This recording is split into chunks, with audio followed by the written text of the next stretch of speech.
Hey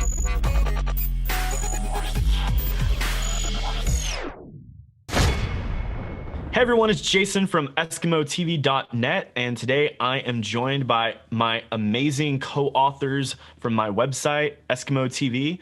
We have both David Scott and Rishabh here to talk to you all about our favorite films from 2021. And their films are going to look different than your favorite films, my favorite films. Everyone's going to have different tastes. And so we're kind of quite curious to see what your favorite films of the year were. Why don't you comment below what your favorite movies of this year were? And we really wanted to focus on our top 5 favorite movies, but to kick this video off, we are going to go ahead and just tell you, just so you can kind of get a feel for our taste, what our number 10 through 6 favorite movies were. And so we'll go ahead and start things off. Rishabh, why don't you go ahead and introduce yourself and tell people what your favorite movies were? Sounds good. Yeah, thanks for the intro, Jason. So I'm Rishabh. I also write for Eskimo TV here and again. So yeah, I'm excited to hear what your guys' lists are as well, and certainly leave it down in the comments because I know I'll be going through those later too, just to see what everyone else has been saying. And yeah, I think we can start off with my number 10. Number 10, I have Belfast. I know a lot of people saw that one, had mixed opinions on it as well. Number 9, I had The Card Counter, which was Paul Schrader's latest movie. Number 8, I have Tick, Tick, Boom, starring Andrew Garfield. 7, Annette, again, that French movie from Léo Carré. Hopefully I'm pronouncing that director's name right. And number 6, In the Heights. So lots of musicals here in the latter half of the top 10. Awesome. Thanks for sharing your list, Rishabh. That's really solid top 10 to start off with. David, why don't you share with us some of your favorite movies from 2021? All right, so my top 10 list was in no particular order, but I went ahead and separated it out by the ones I wanted to talk about versus the ones that were pretty uncontroversial. So, my number 10 was Candyman, which was, I think, an outstanding follow-up from Jordan Peele, who's been knocking out of the park with horror movies. My number 9 was Nightmare Alley, which was just some of the most captivating filmmaking I've seen this year from Del Toro. He just wonderful and enthralling, draws you right in. Spider-Man No Way Home, The Suicide Squad, and The Green Knight is my number 6.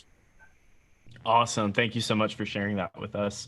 So I'll go ahead and share with y'all real quickly my 10 through 6 films of this year.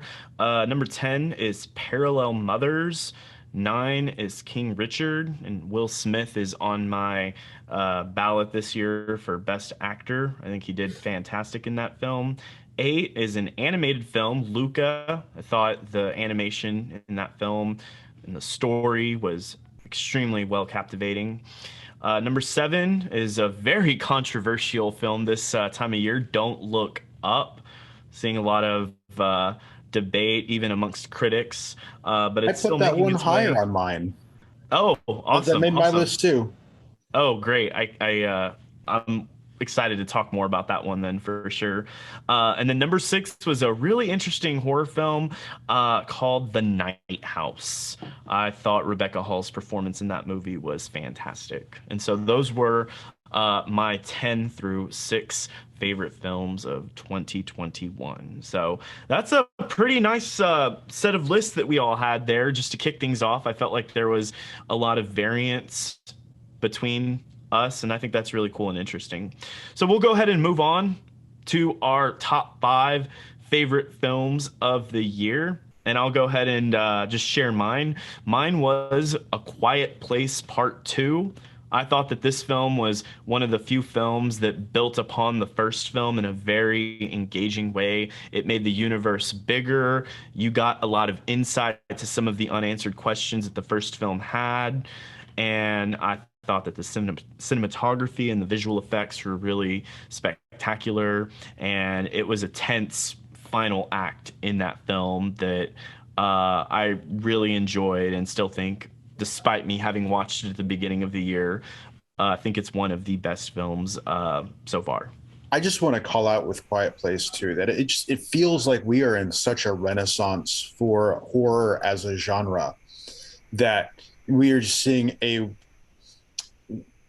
breadth of various types of horror and various levels, and it's just we're getting so much said and so much catharsis from storytelling in that entire space that it's wonderful to really kind of experience seeing all of these wonderful horror movies over the past few years, and it looks like this is a trend that's not going to stop in the next And year at least.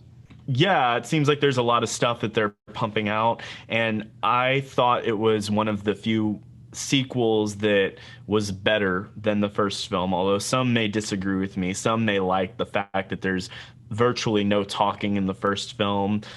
I liked the first film, but I thought that barrier of no talking really limited them to what we could learn about the characters. It was really cool for that movie, but I loved with the second film, the prequel before all the monsters come, and that we really got to learn more about this family that the story centers itself on. And Millicent Simmons, the girl actor in that movie, did a really fantastic job and had a bigger, heavier weight this time around. And I enjoyed seeing her grow from that first film. Yeah, given that it's a trilogy, I'm curious to see what they do for the third part, especially since there were a lot of hints dropped about Cillian Murphy's character and sort of his motivations that I think they didn't fully explore to kind of push that into the third installment. So I'm definitely curious to see how they kind of try to conclude this franchise, or if they come up with new ideas to try and keep it around a little bit longer. I'm around for it. I'm excited to see it. I mildly liked the first one and really enjoyed the second one. Rashab, which was your fifth favorite film of this year? So this is pretty topical since we've been talking about horror. You guys have mentioned several pretty strong horror titles from this year. But I have one that's, I guess, a sequel of sorts because the sequel literally came out in 1 week from the original movie. So for those of you who didn't see the Fear Street Netflix trilogy, you've really missed out, especially if you are a big horror slasher fan. But for me, the film of that trilogy that really stands out is the second part. So that's Fear Street Part 2, 1978. So the first one's set in the 90s, and the last one's mostly set in the 90s, but half of it's also in the 1660s.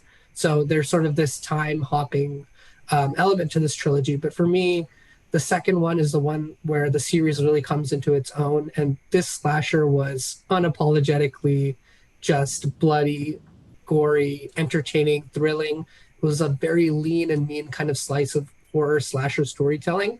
And what director Lee Janaik did with these three movies is craft a story that really feeds into each other. So each installment kind of goes with the next and the next one. But for me, the second one was just so much more brutal and entertaining, and honestly well scripted that it made my top five list. Whereas, both the opener and the closer of this three-part series didn't quite make it. So I highly suggest checking out all three. But if you're short on time for some reason, you could skip to number two and catch up on Wikipedia somewhere. But really, I think this is one that should be experienced all together, and all three together. Honestly, they really work well together, and the characters work well together. What's the title of that second one? Sorry, All good. So it's just Fear Street Part 2, and then the subtitle, I guess, would be 1978 because each of them is based on a date. So the first one is Part 1, 1994.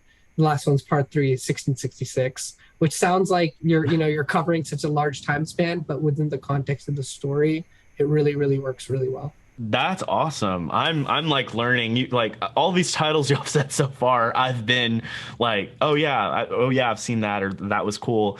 I'm not sure that was on my radar, so I'll definitely put that on my radar to check out. David, what about you for your fifth favorite film of this year? So I'm jumping out the gate with a really controversial pick because a lot of people are going to be like, that's not a movie. But I'm going with Midnight Mass for number 5. I'm going to pick it because it drops all at once. It is a single. That's a TV series, right? Netflix series. Netflix series. Okay. So, well, You really liked it. Tell us about Midnight Mass. Midnight Mass was just an outstanding exploration of religion and faith, and it had all these wonderful connections between. It, it seems really appropriate after the fact, but to connect communion and the sort of cannibalistic aspects of communion to vampirism is just kind of brilliant in retrospect. And overall, uh, Michael Flanagan. Did I get that right? It's Michael Flanagan who did also.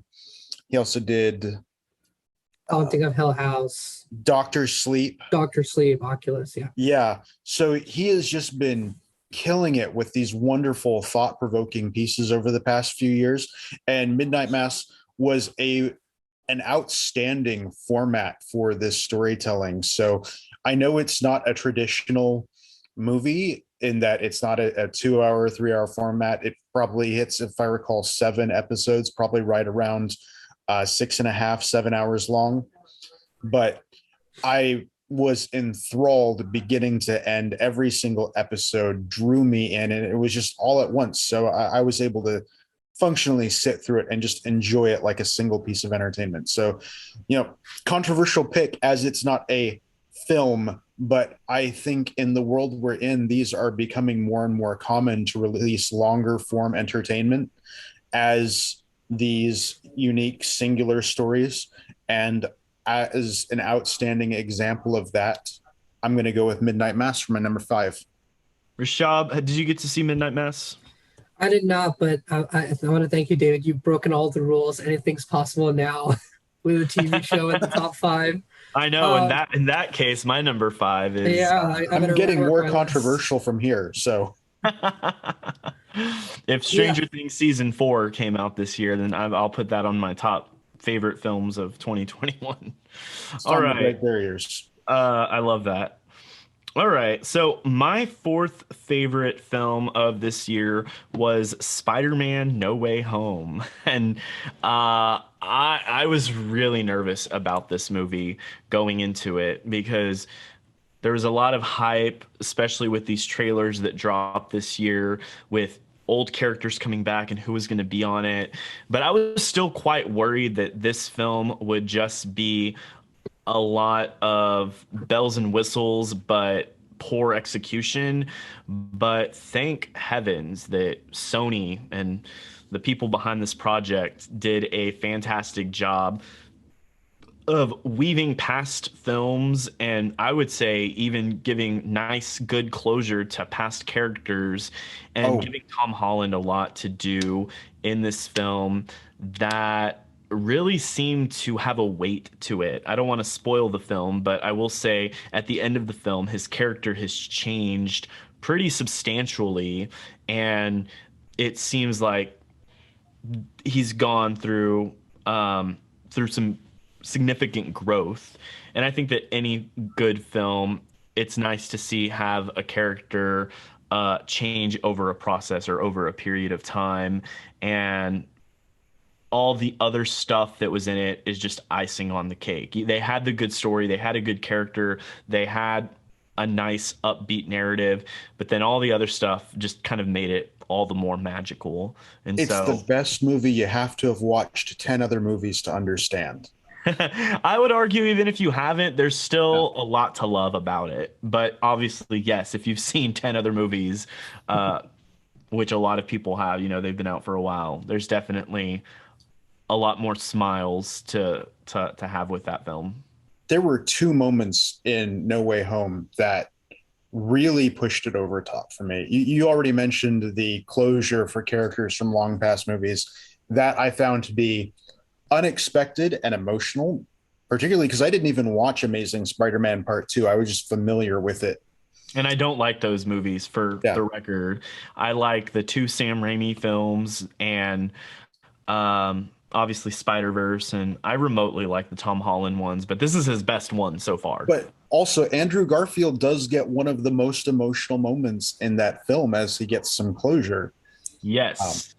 And then the other thing that really threw this movie over the top for me, which is why it was on my list as well, was the way it played with Spider-Man's character in general. So the entire Homecoming trilogy, as it is, has always been about showing us something different than we've ever seen with Spider-Man before. But with No Way Home in particular, they gave us the "with great power comes great responsibility" line. But rather than punishing Spider-Man for being bad at being a superhero, for using his powers inappropriately. I don't want to spoil it, but they do an interesting change there that I think plays out very differently and is worth its own discussion. Yeah. I appreciate you being sensitive, maybe to people that haven't seen the film, but I totally understand what you're saying, and I think those viewers that have seen it also know what you're hinting at. But I do think that they took risks in this movie, and it does feel like anything can happen with what they were willing to do in the first act, to where you're kind of unsure where it's going to go as you get towards the end of the film because of how bold I think they started the film with. It was the best Venom movie this year too. Yeah. I mean, Venom's nowhere to be found on my top 10 list. Sorry if He that is in No Way Home. yes, but I was not a big fan of No, the Carnage first was film, bad. but I did like the second one a little bit more, I guess the despite it biggest not being on thing my top films. Because the biggest thing with No Way Home was the fact, like David, you mentioned, everyone said it here. They had a toolbox of characters that they could have worked with, but really, what makes the movie a standout is the restraint that they kind of practiced about how to utilize those previous characters and still further along kind of Tom Holland's character's journey. So I And thought that was really done well. the other person I want to highlight in that film is Willem Dafoe. Mhm. He is amazing, and I'm so happy that Still they were doing able his own to. stunts. Can we just Yeah, call him and like actor of the year? I'm guessing because like he killed it in Nightmare Alley. I watched The French Dispatch and it didn't make my list, but he was awesome in that as well. oh Like yeah, he's doing a lot this year. Um, him and Andrew Garfield, which happened to be in this movie, are doing a lot. I know Garfield's doing Tick Tick Boom, and he did Tammy Faye movie. Um, how they managed to fit this in, like with all the other stuff they're doing, is pretty impressive.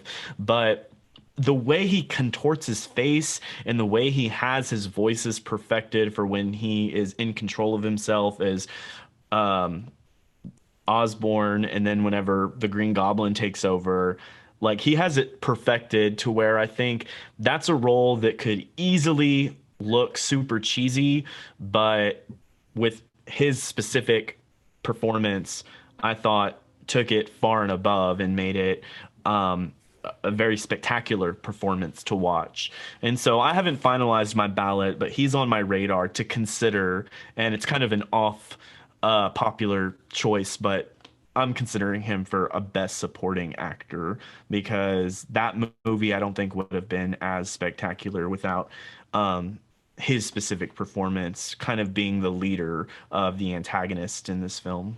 Yeah, it's interesting you say that too, like in terms of putting him on your ballot, just because Sony has recently, it was in news that Sony's launching this massive Oscar campaign for the movie. So it's interesting to see, people and critics kind of get excited about the movie in that way. So let's see how it does. I'm interested to see what they're pushing, who and where, for sure. That's exciting to hear. All right, I think we're gonna go ahead and wait. Did everyone here get to say their number four? no, I think you're the only one who did your number four. Oh, okay. I'm getting. Yeah, I'm okay. So, who wants to reveal their fourth one next? I can go with four just because my number four has someone who shares an actor with Spider-Man No Way Home. So my number four is a movie that's probably been if one of the most controversial films of the year, also one of the most ignored and disregarded movies of the year. And the controversy makes sense to me, and it definitely made sense to me as I was watching the film. But for me, this movie was a standout, not just in terms of its performances, but also the content, the direction. I'm talking about Malcolm and Marie on Netflix. Now, this movie was supposed to be kind of an Oscar push towards last year, but it came out this year on Netflix. It's written and directed by Sam Levinson, who did Assassination Nation. He's doing Euphoria, which is one of my favorite shows. Oh my goodness. What is this again? I don't think I've even heard of it. It's called Malcolm and Marie, and it stars Uh-huh. Zendaya and John David Washington, lead roles. Rishabh, Assassination Nation blew me away when it came out. I want to see more from that creative Yes, mind. yes. I'm Googling this right now. This is a I'm glad February. I'm bringing up these little known things. Well, I feel just like completely stupid, but that's awesome. Here, I'll let you finish talking about it. Sorry to interrupt you. So yeah, I mean, the movie was actually shot during the pandemic at one location, and I think it kind of came out as a result of Zendaya and the Euphoria's creator Sam Levinson. They had collaborated together on that HBO show together, and basically wanted to do something that would kind of help reboot Hollywood in a sense, at least at that time. You know, get the crew working together again, get something made basically. And they sort of collaborated on the script somewhat together, and it has these, it's sort of this very kind of heady, dense movie. And if you've seen or heard of Who's Afraid of Virginia Woolf? Sorry if I'm getting that title wrong, but it's similar to that kind of classic chamber drama. But Sam Levinson's kind of dealing with these really interesting themes about art, identity, and love, and in such a weird and singular way that I think people are gonna, at first glance of this movie, be really turned away from it and just not enjoy what's happening, and feel that it's, you know, pretentious or trying to preach something at them that they might not agree with. But I think take a step back, and there's something that's happening in this movie where you're seeing a creator who's kind of grappling with some really complex ideas and trying to work that out in his head through these two different characters. And from that perspective, I think the movie gains a lot of light. So I totally understand like all the controversy that's come with this movie. And like we saw right now, you know, neither of you have even heard of it. So I say it's like controversial, but also very ignored, because I know the people who did see it had a lot of thoughts about it. But for the most part, nobody saw this film. So I Yeah, definitely tell everyone to at least seek it out, and I'd love to hear everyone's thoughts on it as well. yeah, no, I'm excited to hear another movie that looks to be promising, that I haven't heard of. Potentially satisfying movie to check out. I do see Zendaya was praised for her performance, nominated for Best Actress at the 26 Critics' Choice Awards. I love her, so seeing her being able to do something, Also, John really, David Washington is fantastic. Yeah, yes. yeah. I do see, like you said, it's a polarizing film. It looks like 57% of the There are critics. more producers on this movie than actors. That's not surprising. It was such a small scale production, and everything was being done under that, you know, like COVID guidelines, and they've made it happen during like the height of the pandemic, which makes Wow. honestly, and for me, it's like it's not only a good movie based on like the circumstances in which it was made. I think it's just a great movie anyway, but I know it's going to have polarizing reactions, so I'm always curious to hear what people think about it. Yeah, despite I'm not turned off to watch a film, and I see it's at a 57%, but that just means like half the critics liked it, half of them don't. Yeah, Same with Don't Look Up this year. That's yeah. another film. I was actually surprised. I thought more people would have liked it, but you just have split opinions on a film, and It's one of those things. yeah, yeah, exactly. So I'm excited to check that one out. That's good. David, uh, what was your fourth favorite film? So my number four I is actually where I put Don't Look Up, which I found to be an absolutely wonderful, scathing critique of our society's ability to even talk about challenges that we're facing as they come up through the scientific community. The memes surrounding it are pretty wonderful. Like I loved this one where someone highlighted a review that accused the movie of not being very fun. And it's like that's the exact type of attitude that the movie is talking about. Is we're trying to discuss our ability to even digest Yeah, challenges like COVID or global warming. And in that, you have people are like, this isn't very fun to talk about. It's like, yeah, that's the point. So I loved it. Yeah, I loved it too. I felt that it was deeply engaging. The dialogue was, it really sucked you in. I felt many of the things that people were saying and dealing with it. It just, it The very one thing much. that I couldn't believe and still boggles my mind as I'm sitting here thinking about this movie, I can't believe that they charged her for the snacks. Like I thought the snacks were free. That was outstandingly petty. Yeah, there were a lot of things in this movie that encapsulated basically the last 2 years for many of us. Yeah, no, no, exactly. I thought Rashab, did you get to see Don't Look Up? Yeah, unfortunately, this was supposed to be like my last movie that I would have seen this year before finalizing my list, so I missed it by just a smidge. But I'm looking Oh forward to seeing no. it like be the first movie that I watch next year. So, It'll unfortunately, it's so good. I agree with all the things David said. It portrays a good look at our society. To be honest, I thought that it was portraying the society's response to COVID. Upon researching the film, it's intended to be how our society's poorly responded to, hasn't really acted strongly towards climate change. But I think it can really be applied to any political movement that should emote some type of dramatic or strong response. You have these two, for those of y'all that didn't get the chance to watch this movie, you have these two scientists that see a comet is coming towards Earth. It's the size of Mount Everest. And they're trying to tell everyone, and no one is really taking these people seriously. They go on the news who are trying to keep things light and fun. They're trying to tell the president, who is, I love Meryl Streep's portrayal of the president in this film. I just love But Meryl Streep. Like, she's yeah, just always a gem in everything she's in. she understood her assignment and what she was supposed to do in this movie. She plays it so awesome. She blows these scientists off, but also um, cares about like the midterm and like how that's going to affect her votes, and it's all self-centered. It's a And wonderful return for Jennifer Lawrence. yes, Jennifer Lawrence was fantastic. I know DiCaprio is on my ballot for Best Actor, and Jennifer Lawrence, I needed to double check, but she's up there. I thought her performance was really, really strong.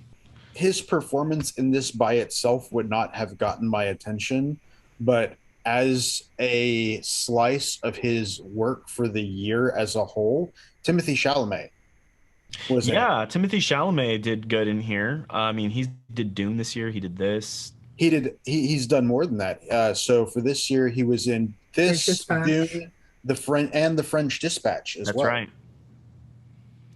Yeah, actors are really working this year. Or they worked last year and now their stuff's coming out. Yeah, Yeah. I was about to say, or that too. Yeah, it's kind of both. Yeah, but I really enjoyed this movie. I think this was the most hilarious film of the year, which is not saying much because not too many comedies strike a chord with me. But this is one I really found to be hilarious, very clever with its humor in the script, and also culturally important.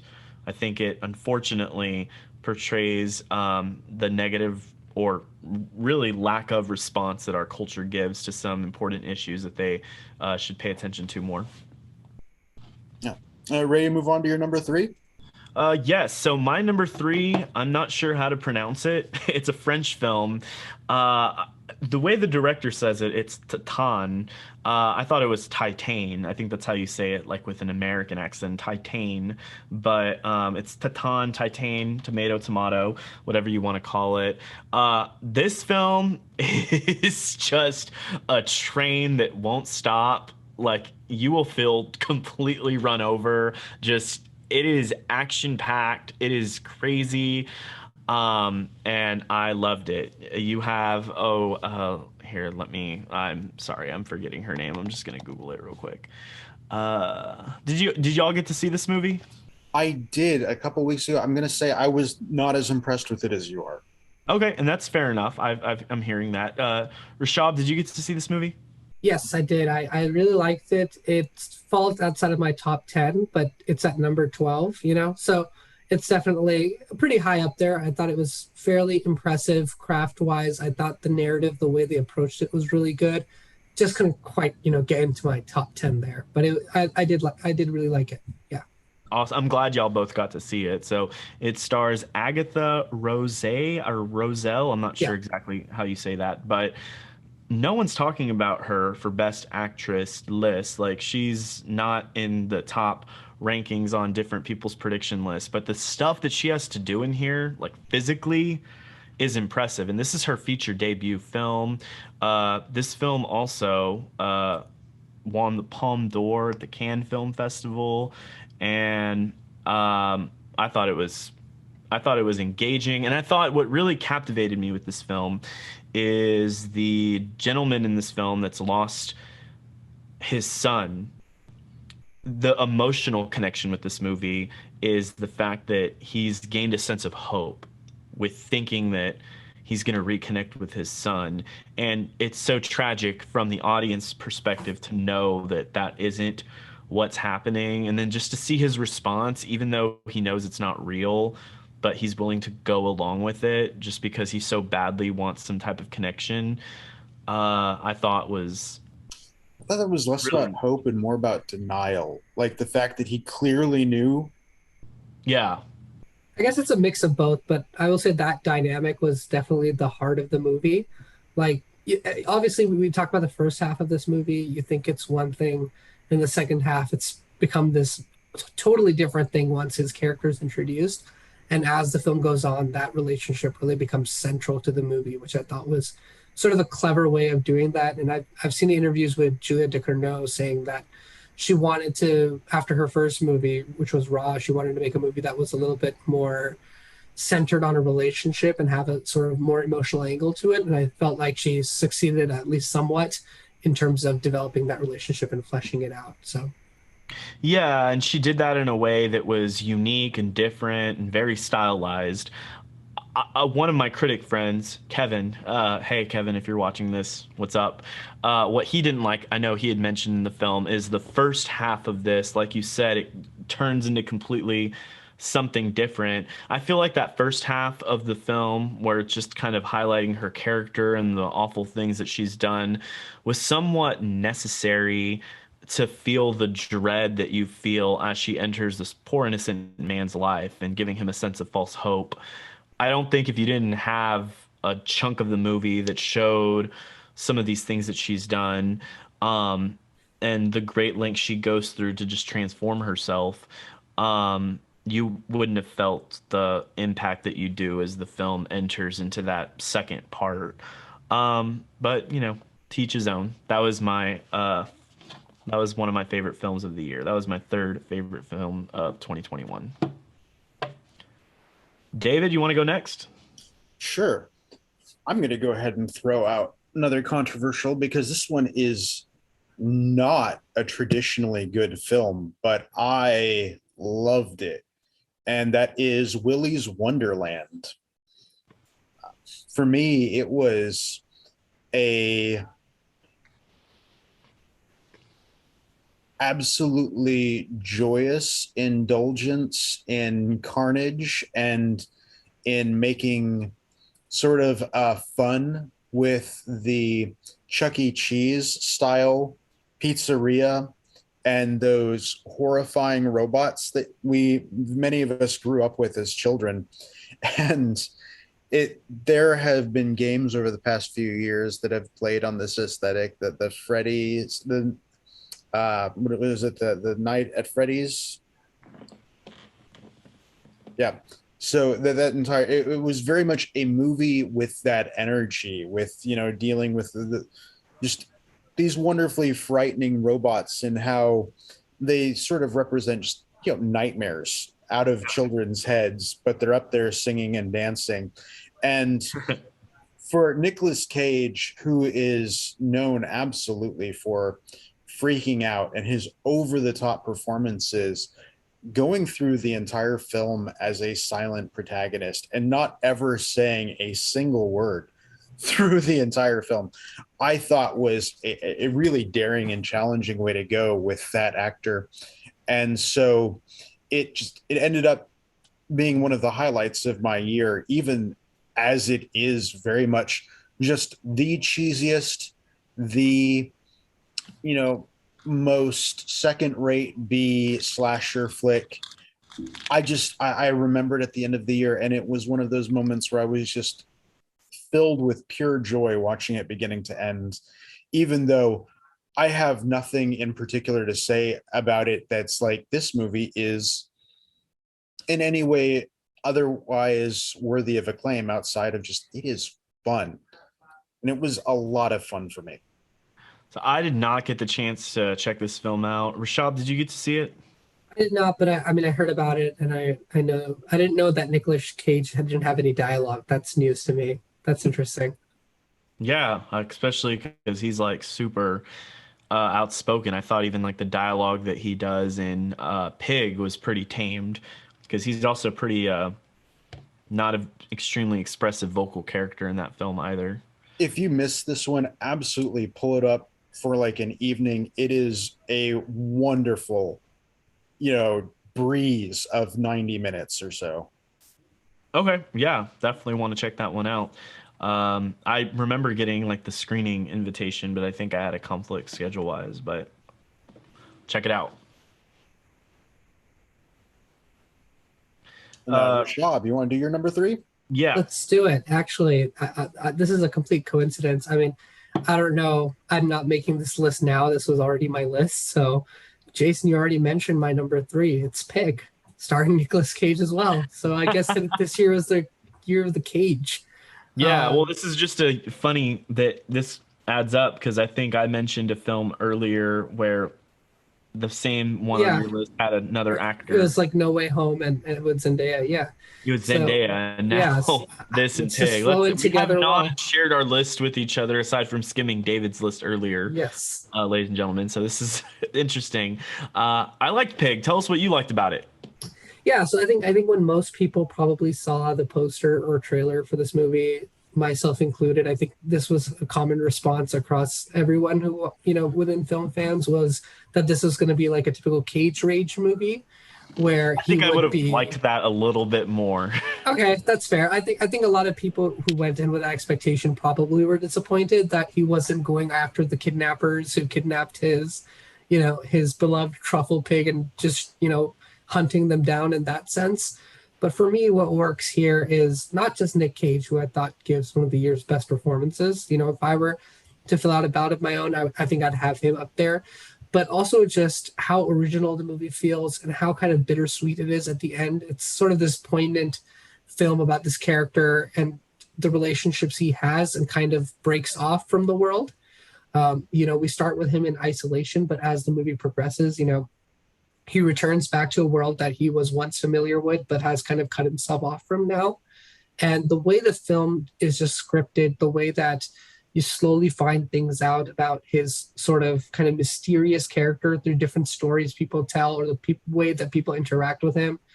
There's one particularly good scene here, which I think a lot of people have talked about already, but he's sort of at this dinner where a chef's serving him this really fine dining it's sort of this fine dining restaurant. And he basically gets into the head of the chef saying, is this really what you wanted to do? Because I knew you and this is not your kind of jam. And it's this sort of, it sounds mean, but it's actually, his character is sort of perceptive toward other people's, hypocrisies in a way that I think is actually kind of emotional and sweet. So it is this sort of interesting movie where it starts a certain way where you are kind of, I don't want to say you hate Nicolas Cage's character, but you're not quite sure what to make of this person, especially in the way that he kind of interacts with Alex Wolff's character. He's just very dismissive of everyone. But as you learn more and more about his character, you come to see that maybe there's more than what meets the eye with what we first saw in the first half of the film. So I thought Michael Sarnowski, who directed the movie, it's his feature debut, did a really good job helming this one, and it feels like a true original. Gotcha. Thank you for sharing that information. I thought that the film was good. It's probably more so like the end of a top 20 list for me. What I think, like I said, I think a Rage Cage would have been a little bit more exciting for me to see, but that's not really the film's fault. It's just the way I relate to people. I'm a very expressive person. And so when I see someone go through grief or fear, the way I like to see that portrayed for me is like, oh my, like I didn't get early on in the film and his pig's taken. Sorry, spoilers for anyone that hasn't seen Pig. It's like he kind of mellowly doesn't look super concerned, goes to all these locations, which kind of gave me the notion for someone who's a super expressive person, like, does he not care that much? Like, is me someone who, like, if I lost my dog, I would be calling my mom, I would be like super depressed and grieving. And I think that's how um I feel like I would connect with someone who has emotionally lost something, but his character is very not like the opposite of how I am, very non-expressive, Yeah. which is fine. You know, I'm glad that film portrays different sorts of people, but because he's not extremely expressive, I didn't connect with that character as much. Certainly towards the end, I think, you know, things get a little bit more intense.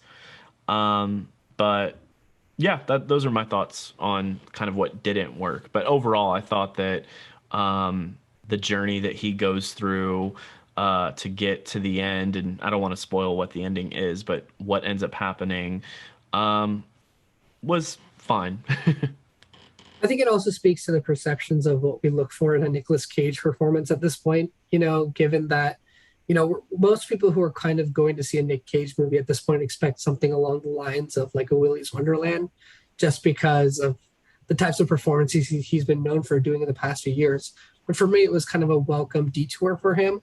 And I'm glad he kind of got to show his real subtlety as well. Whereas, most of the time he's playing these sort of larger than life bombastic characters. But now knowing now that he gave sort of a different performance in Willy's Wonderland 2, I think is interesting. So I guess this was the year he experimented, and then Yeah. next year he's playing himself. Yeah, for sure. uh, David, did you get to see Pig? No, I didn't, but it's on my list. Yes, it's pretty good. My to watch list, not my top 10 list. Different lists. Yeah, your to watch list. Gotcha. All right, I think we've all shared our number three, right? I think Correct. so. Yep. Okay. We're very professional around here. All right, I'm gonna go to number two, and we'll change things up a bit. I'll reveal my number two last. David, why don't you, since Rishabh just talked, why don't you talk about your number two? Okay, I'm excited to throw out my number two. It's another one that's going to start fights. I I like loved fighting. I loved Matrix Resurrections. Oh, nice. You see me starting out there with the fighting words, but for me, Matrix Resurrections, I thought was the sequel I always wanted to Matrix One, but it wasn't possible without 20 years distance. What absolutely made this movie for me was the amount of time it spent literally asking whether or not it even needed to be made, and casually throwing out that it was going to get made one way or the other for money, so the original creators might as well have been involved. And it's just this dialogue having all of this conversation be the literal text of the film, not subtext, but the literal text of it. And to spend so much of the movie having the movie talk about what the Matrix meant, who it meant that to, and what it felt like to have its messages co-opted by the people who it was originally intended to challenge. I found that to be brilliant, and I loved the dialogue inspired by that film and around that film, especially with 20 years of cultural impact from the original. Going back and revisiting that cultural impact, I think, is the best way to do a sequel, especially so far in the future. The action in it, I will admit, was just flat out bad. It was bad action, but I didn't think of it as an action movie. As I watched it, I'm like, this is a movie about how our culture talked about the first movie as opposed to what it was intended to be, and how the original creators of that movie felt after experiencing all that dialogue and seeing it taken away from them in multiple ways. So I wish there were more of that, and more of that instances where we get this wonderful textual conversation in film about the impacts of film that create dialogue with the audience. So yeah, Matrix Resurrection, my top two, my number two. Awesome, man. Thanks for sharing that. Rashab, did you get to see Matrix Resurrections? I did see it. So I didn't like the movie. Maybe that's because I haven't seen two and three. I thought the meta parts that, David's already kind of talked about, I thought those were good, but also I felt like it only happens for about 15 minutes, unless I missed more parts that I didn't really catch on. And the second half for sure feels like mostly subpar or mediocre action film that's trying to capitalize on something that worked maybe 20 years back. And I do kind of like the first Matrix film. So, I mean, I felt like the first half was probably the more intriguing aspect, where they kind of play into the old Matrix setup of whether or not something is real and sort of those larger existential questions. And then also weaving in, sort of that meta commentary on the previous films and their impact. But as the film progressed, I got increasingly bored, and I felt like the really long runtime of, I think it clocks in like 2 hours, 30 minutes or so, just did not work for me. And like David already mentioned, the action didn't feel up to standard for a Matrix film. I almost felt like the poor action was itself a joke. Like it was intended to undermine the Matrix as an action film. Because I mean, at one point you have one character literally saying, "You got to have bullet time. You got to have super bullet time." I think with some distance, maybe this could be seen as like Lana Wachowski's great troll for the internet and for the audience and for the generation who grew up on the Matrix. But I'm just not seeing it right now. Maybe on a revisit, but for now, I can't fully get on board with the movie either way. As many action movies as she has done, the only way you could explain the poor quality of those cuts and those after effects is deliberate. Like, I mean, Jupiter Ascending, terrible movie, but the action was very visibly pretty. So making the action visibly not pretty, there's no way that was just an accident or a failure. That had to have been deliberate. I'm glad you got to share your opposing thoughts, Rishab. So I did not get to see the film. I was a little bit intentional. I kept going back and forth if I wanted to watch the film. I, like Rishab, had only seen the first film, and I mildly liked it. I kind of felt like I had to like it because everyone said it was such an awesome Keystone film.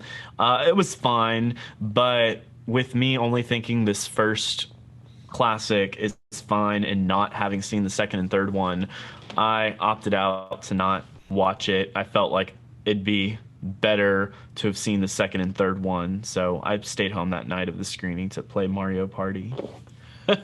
Can I put that on my top 10? Mario Party. That was a big contender this year, the new one.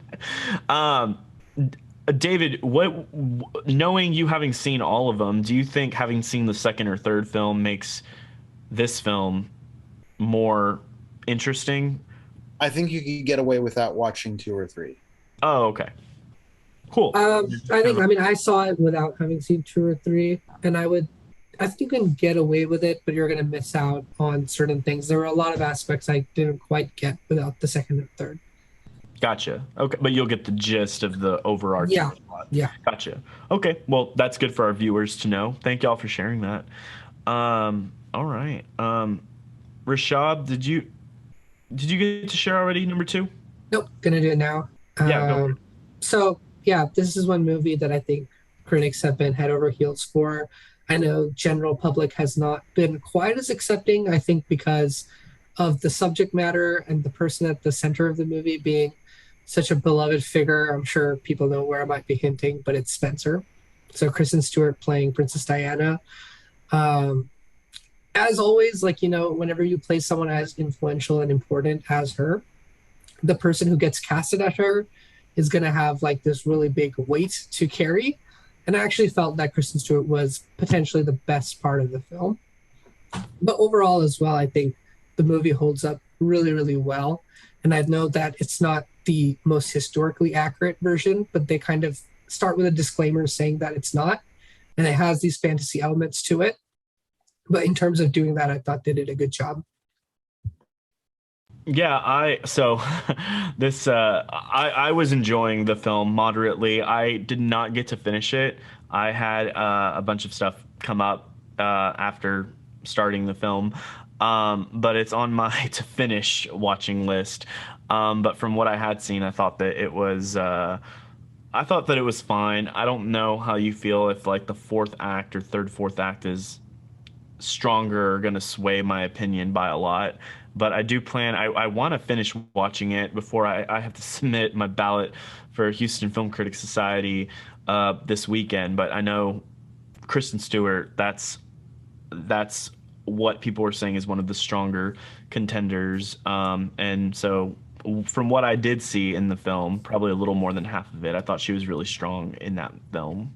Yeah, I think the second half will sway your opinion just because the third and fourth acts kind of bring in elements that have been introduced in a more strong way. So yeah, I'm curious to see what you think after you've seen the whole thing. Appreciate it. David, did you get to see Spencer? I did not. Okay. They did not Well, make my radar this year. we'll put it on our radar. Sounds good.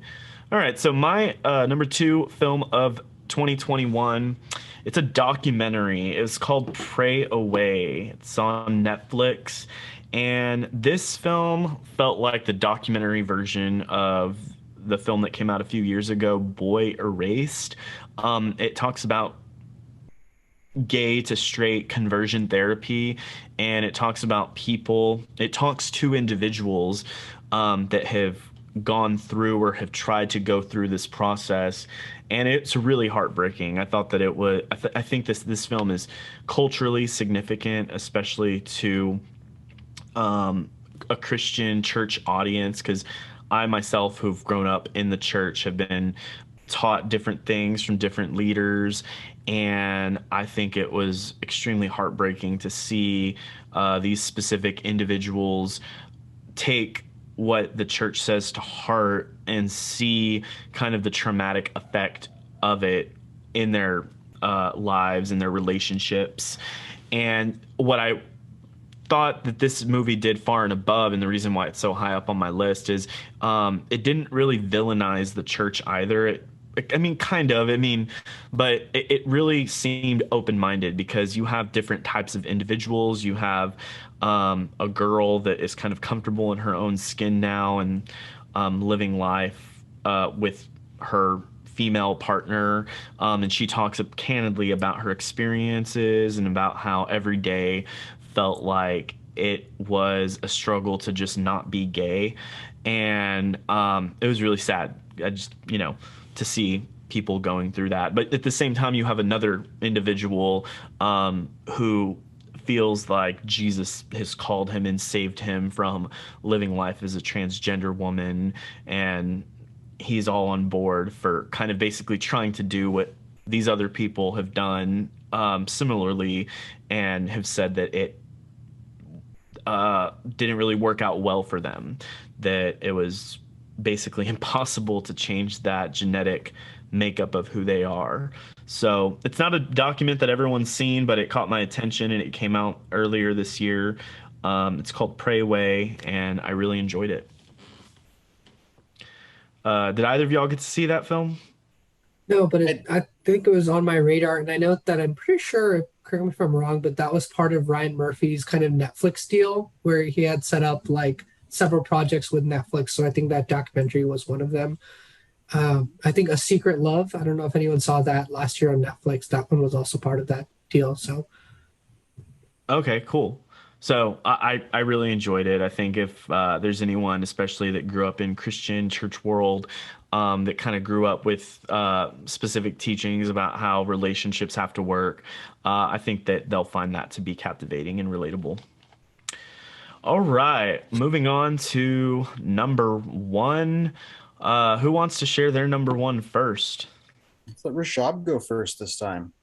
Me? All right. Yeah. Okay. So my number one is, I guess, the biggest movie of the year, other than Spider-Man: No Way Home. But for me, really, truly, the biggest movie of the year, it's Dune. Come on. I mean, I don't know who didn't see this, but That's my number one too. David's got his hands up. I mean, how can you resist this movie? Denis Villeneuve just did such a phenomenal job, and as a It's director, half a movie. Let me remind you. I know people got I don't strong care feelings. that it's half a movie. It's my I number agree, one David. too. I agree. It's on my vote, not just to nominate it, but to pick it as a winner for best cinematography, best score, best visuals. Here, let me tell you why you like it, though. I thought it was okay, but why do you like it? That's fair. No, I've seen people say, I haven't seen anyone really say they hated it. I've heard people say it was okay or they really liked it. But yeah, I mean, I've always liked Villeneuve, so I think that has some part of it too. But what he did with this movie is he used his skill set that I think only he has, where it's both its style, its substance, its scale, all done together. And the type of story that it is, I mean, in the novel, which I've not read, but it's been called unfilmable several times just because of how much happens. And I think it was actually sort of a good idea to split it in half, which is sort of a different topic altogether. But for the for the purposes of this film in particular, I felt like the way he directed it felt like the best way to do it, and he approached the material with exactly the type of approach that should have been done, where it's style as substance as well, and the largeness of the movie kind of feeds in and becomes its own storytelling device. And at the same time, I don't know, a lot of people call this movie half a film, but I still felt like the arcs for the characters were kind of completed throughout the first half, and that there was somewhat of a focus on the characters and relationships at the center of it too. So for sheer craft, not just technical scale, but also the craft that goes into scripting a movie like this and directing it, I think that Dune was my favorite. For me, I'll give the critics something even more. I'll say it's less than half a film. It's more like a third of the story from the book. It cuts off really early, because it ends very early in the story of the text. But what he does there, Denis, he has crafted science fiction that makes you feel small. Yeah. His vision, I watched it at home. I didn't get to see it on the big screen. I would like to have, but even just watching it at home, it was super fantastic at the IMAX screening that Warner Brothers did for us, which is like super. Usually we're in a small little theater, but IMAX definitely brought the visuals and the sound, and you could feel all of that. I mean, I got to see it in an IMAX theater as well, and I still felt like the movie was like spilling right out of the screen, and I was like, I just need to experience this in something bigger. That being said, I think you can understand the film from at home as well. I don't think that would affect your experience, but you know what I mean? Even on my home TV, it made me feel small. Yeah. These vast images that, and it's something he did a little bit in Blade Runner, where he just made this world that you were able to sort of sink into, and he filmed it from far enough back that you feel insignificant, and you feel the insignificance of the characters moving inside of it like cogs. Yeah.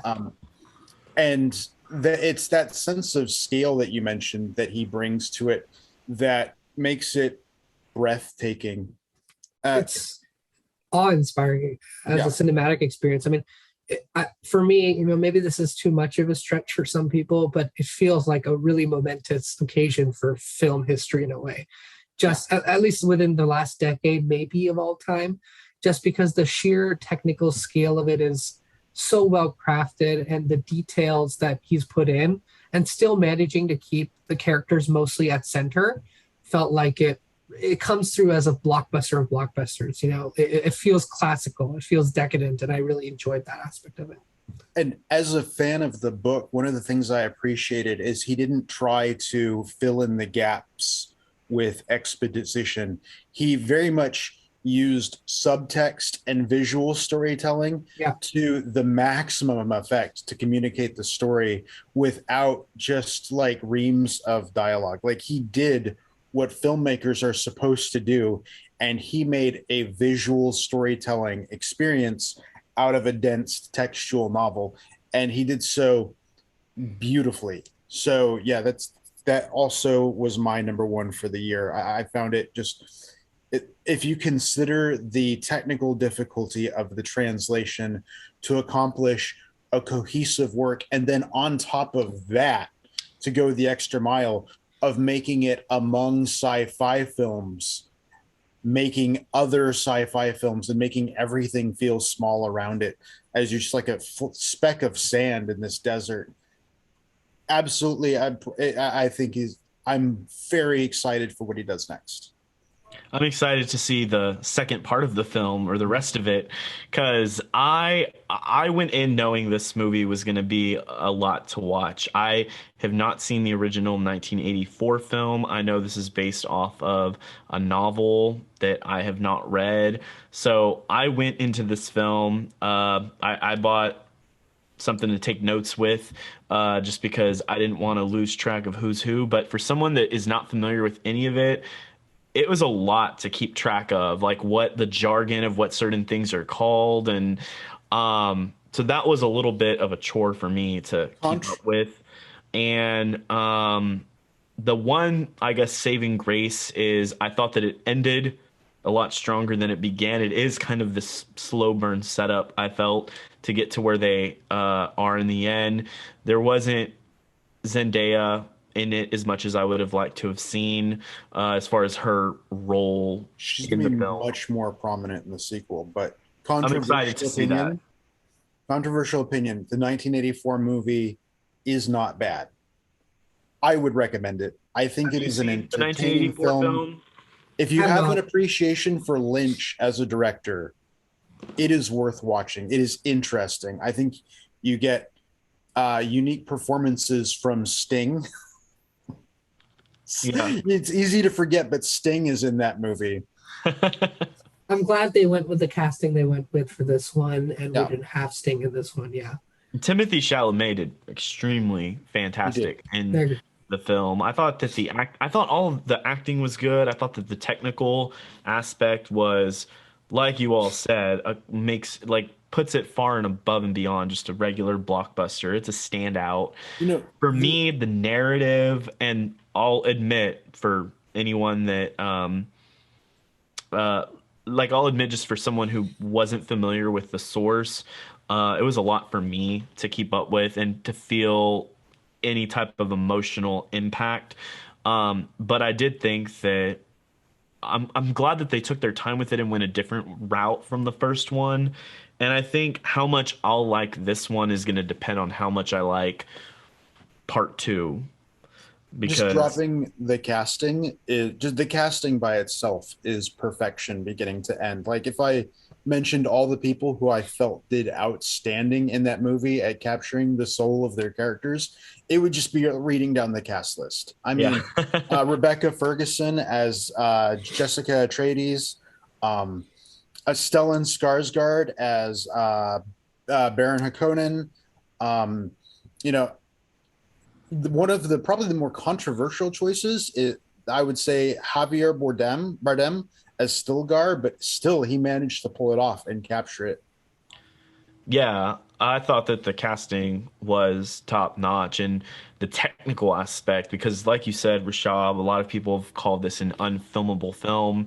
The cinematography, the visual effects, the score, Hans Zimmer, it makes it to where you really feel transported to this world. I just wanted to really feel engaged like with the narrative, I think a little bit more, and I think I did with the end. I'm not sure how much the beginning setup was worth what we got at the end of the film. But I think hopefully the sequel will be a lot better because they took their time with setting up these characters the way that they did. So, um, all right. Well, I guess y'all both unknowingly got to reveal your number ones at the same time. So, Yeah. I'll go ahead and talk about my man. Y'all talk about this big blockbuster. Now I'm going to talk about my favorite film. That's a little bitty indie film, but I really enjoyed it. I've seen it twice this year. And my favorite film of 2021 was The Eyes of Tammy Faye. Jessica Chastain is amazing in this film. Her performance is just completely outstanding. And this, for those of y'all not familiar with the plot, covers the life of Tammy Faye and Jim Baker, this married couple that goes on to start one of the largest televangelist ministries ever. And there was a lot of controversy. I'm not sure if y'all or the viewers are familiar with it. There was a lot of controversy financially with where their money was going and what they were doing with it. And Tammy Faye was painted in a very negative light. And a lot of it was her husband kind of in the background moving a lot of these pieces, and she just kind of got pinned down for a lot of it. Jessica Chastain, I saw in an interview, said that she really did her research and wanted to highlight the humanity of her character. And I think her character is just so sweet, and you really empathize when you see this large televangelist empire fall and she goes with it. And the aftermath is her life just turns completely turmoil. And you really like they really did a great job. Andrew Garfield is like kind of this antagonist of the film because he's just kind of this awful, selfish jerk, and it's really sad to see the way it plays out. But I thought that it was communicated well. There's not one like super long scene. I felt like they're covering decades of time from when these couple meet when they're in college. It even has a scene of Jessica when she's like a little girl in this very strict family that just goes to this little bitty church, and she wants to play a role in it, meets Andrew Garfield, and she's just thinks she's so in love when they get to start this ministry that they think is going to affect all these people, and then to see it all crumble with some bad decisions, I thought was a rather compelling story.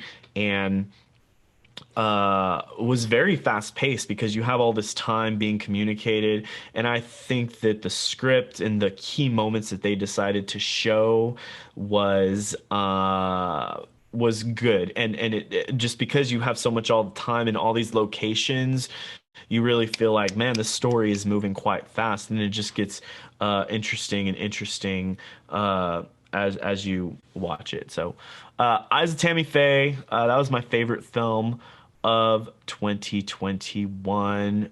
David, Rishabh, I know y'all haven't got the chance to see it. We talked about this earlier, but I do hope that y'all get to check it out.